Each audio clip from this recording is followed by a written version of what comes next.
wis dumugi wahyaning mangsa kala dumawahing kodrat.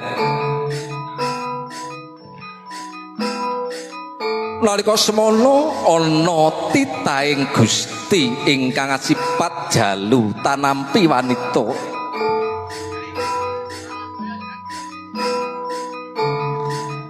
Ingkang netepi jejering agesang ngancik alaming madya. Amestuti ilo-ilo ujaring para kina.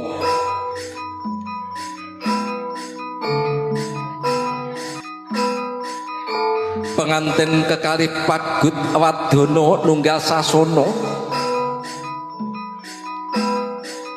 Kawis singal pengantin kekalih gya jumeneng jejer jinejeran caket cinaketan cunduk ayun.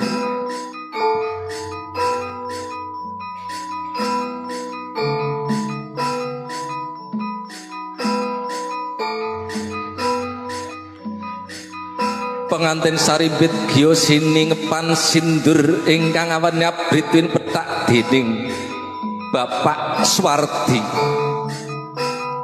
Bapak Swardi wonten ing ngarsa sarwi ngasta pepujuk ing sindur. Anuntun dumateng putra putri kinasih tumuju wonten ing sasana rinenggon nggih wonten ing sasana mulya.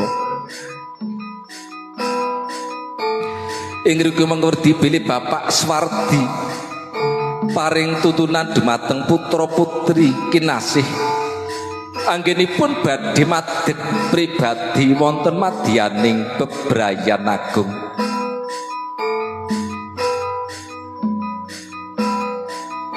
Bebasaning ngarsa asung tulodo pengantin kekalih ing madya mangun karsa didingkangi butut wuri handayani.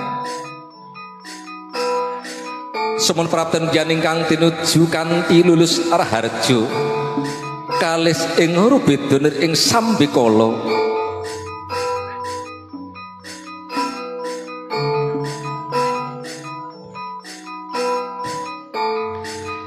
Kawis dingal Bapak Swardi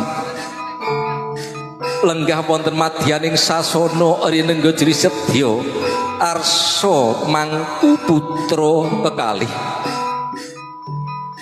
Sasampunipun Bapak Swardi nimbang antawis putra mantu lan putra piyambak Bapak Swardi boten saged bedak-bedakaken.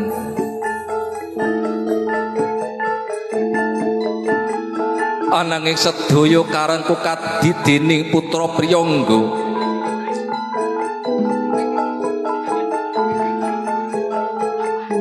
Sanadyan wonten alam